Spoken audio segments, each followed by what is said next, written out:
Hello friends, আমার চ্যানেলে সবাইকে স্বাগত। আশা করছি সকলে খুব ভালো আছেন। আমি আজকে আপনাদের শেয়ার করব চিতল মাছের দই দিয়ে একটা দারুণ রেসিপি, যেটা আপনারা দুর্গাপুজোর নবমী বা দশমী দুপুরের মেনুতে রাখতে পারেন। ভীষণই টেস্টি হয় আর এটা গরম ভাত বা পোলাওয়ের সাথে দারুণ লাগে।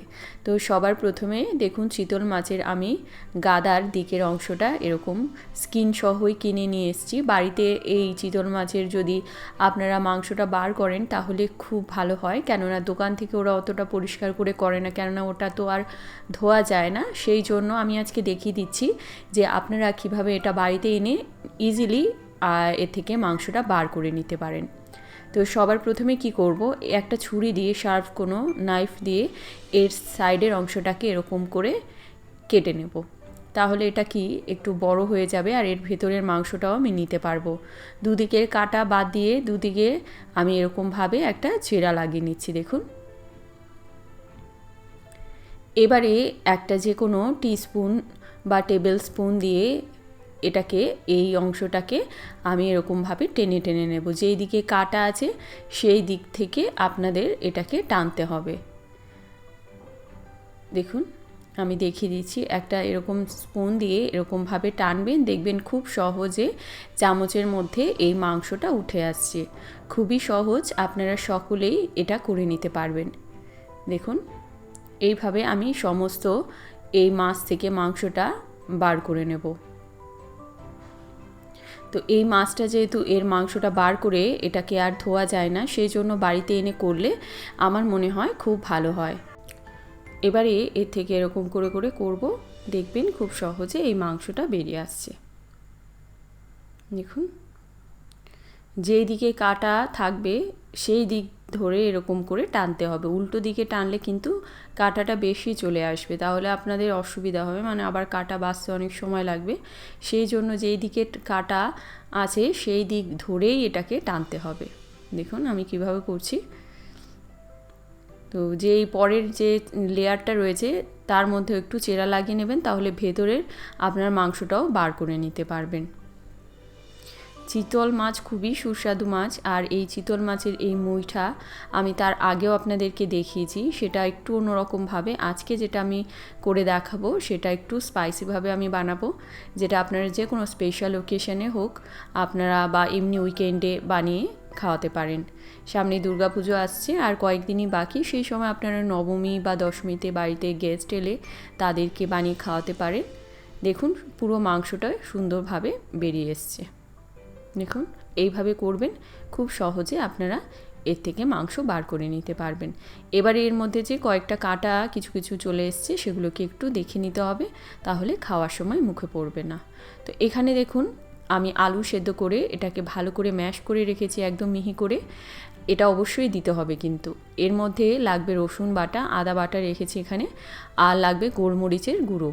এখানে পরিমাণ মতো নুন নিয়েছি। তো এর মধ্যে আমি সেদ্ধ আলু, গোলমরিচের গুঁড়ো, নুন, আদা বাটা সামান্য, রসুন বাটা অল্প করে দিলাম, দিয়ে খুব ভালো করে মেখে নেব।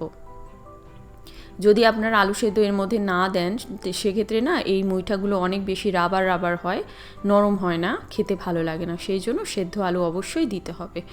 আমি একটা প্যানের মধ্যে জল ফুটতে বসিয়ে দিয়েছি। এবারে এই ফুটন্ত জলের মধ্যে এরকম হাত দিয়ে মুঠো মুঠো করে দিয়ে দেবো। যেহেতু এটা মুইঠা, তো এরকম করে করবেন, তাহলে এটা সুন্দর লাগবে। তো জলে বেশিক্ষণ ফোটানো যাবে না, ঘুরি ধরে 1 থেকে 2 মিনিট মতন এটাকে সেদ্ধ করবেন। বেশি ফোটালে এই মুইঠাটা পুরো রাবারের মতন হয়ে যাবে, খেতে ভালো লাগবে না।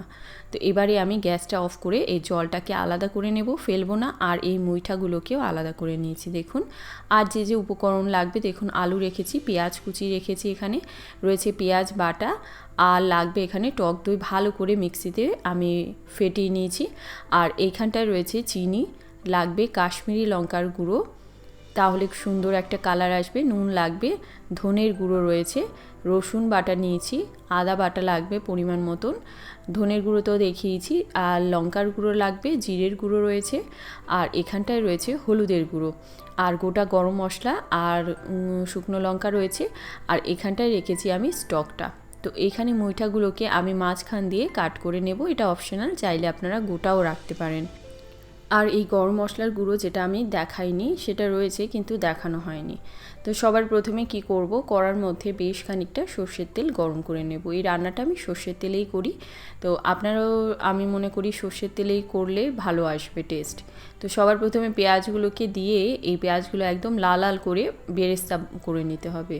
তো মুচমুচে করে পেঁয়াজগুলোকে ভেজে তুলে নিচ্ছি। দেখুন পেঁয়াজটা আমি এখন ইউজ করব না, রান্নায় বাদে ইউজ করব, প্রথমেই ইউজ করব না। তো পুরো পেঁয়াজটাকে আমি ভেজে তুলে নিচ্ছি। তো এইভাবে করে দেখবেন এর টেস্টটা খুব ভালো আসে।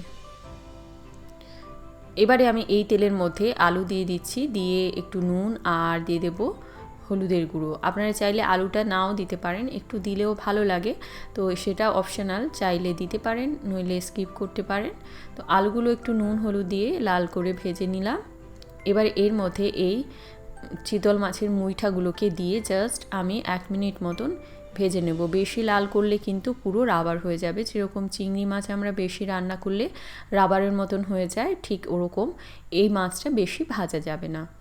এবার এই তেলের মধ্যে গোটা গরম মশলা, তেজপাতা, শুকনো লঙ্কা দিয়ে দিয়েছি, দিয়ে পেঁয়াজ বাটা, আদা রসুন বাটা দিয়ে এই মশলাটাকে ভালো করে কষিয়ে নিতে হবে। পরিমাণ মতো নুন দিয়ে দিয়েছি, দিয়ে এবারে ভালো করে কষিয়ে নিচ্ছি। এর মধ্যে সমস্ত গুঁড়ো মশলা দিয়ে দিয়েছি, খালি গরম মশলা বাদ দিয়ে দিয়ে এই মশলাটাকে খুব ভালো করে কষিয়ে নেব। আমি এর মধ্যে চিনিটা বাদে দেব, চিনিটা অপশনাল, চাইলে স্কিপ করতে পারেন, তবে আমি দই রান্নায় ব্যবহার করলে একটু করে চিনি দিই, তাহলে এর টেস্টটা ব্যালেন্স হয়। তো আমি যে মাছটা সেদ্ধ করেছি তার জল মানে স্টকটা আমি অল্প করে দিয়ে এই মশলাটাকে কষিয়ে নেব। এই মশলাটাকে না ভালো করে সময় ধরে আস্তে আস্তে কষাবে, তাহলে এর টেস্টটা ভালো আসবে। যখন তেল ছেড়ে দেবে তখন এর মধ্যে ফ্যাটানো টক দই দিয়ে দিচ্ছি, দিয়ে এই মশলাটা আমি আবারও ভালো করে কষিয়ে নেব। ভালো করে কষিয়ে নেব, যখন তেল ভেসে উঠবে তখন আমি এর মধ্যে দিয়ে দিলাম ভাজা আলু, দিয়ে আবারও ভালো করে কষিয়ে নেব।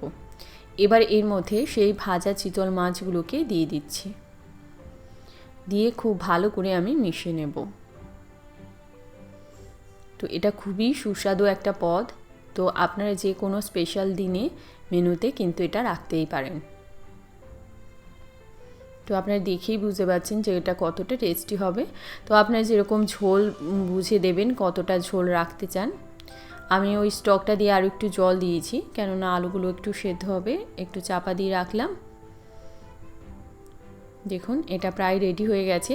শেষে এবারে এর মধ্যে চিনি আর গরম মশলার গুঁড়ো দিয়ে এটাকে ভালো করে মিশিয়ে নেব, আর উপর দিয়ে দিচ্ছি সেই ভাজা পেঁয়াজ। আপনারা গার্নিশও একটু ভাজা পেঁয়াজ দিয়ে করবেন, তাহলে খুব ভালো হবে। তো তৈরি হয়ে গেল দই চিতল। এটাকে আপনারা গরম ভাতের সঙ্গে পরিবেশন করুন, আশা করি ভালো লাগবে। কিরম লাগলো জানাবেন, যদি ভালো লেগে থাকে লাইক করুন।